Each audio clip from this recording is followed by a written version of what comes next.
রাজা উগ্রসেন, তার দুই কন্যা দেবকী ও রোহিণী। ছেলের নাম কংস।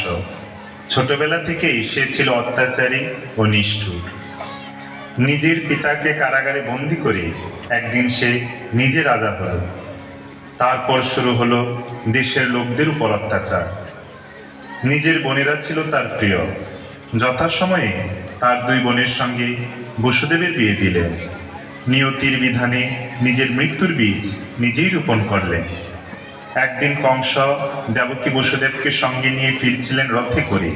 আকাশ থেকে দৈববাণী ভেসে এলো, তোমার প্রিয় ভগিনীর গর্ভে জন্ম নেবে তোমার ধ্বংসের বীজ। তার গর্ভের অষ্টম সন্তানই হবে তোমার মৃত্যুর কারণ। ভয় পেয়ে কংস তখনই হত্যা করতে উদ্যত হলেন দেবকীকে, কিন্তু বসুদেবের অনুরোধে শেষে ছেড়ে দিলেন। কিন্তু তাদের কারাগারে বন্দি করে রেখে একের পর এক তাদের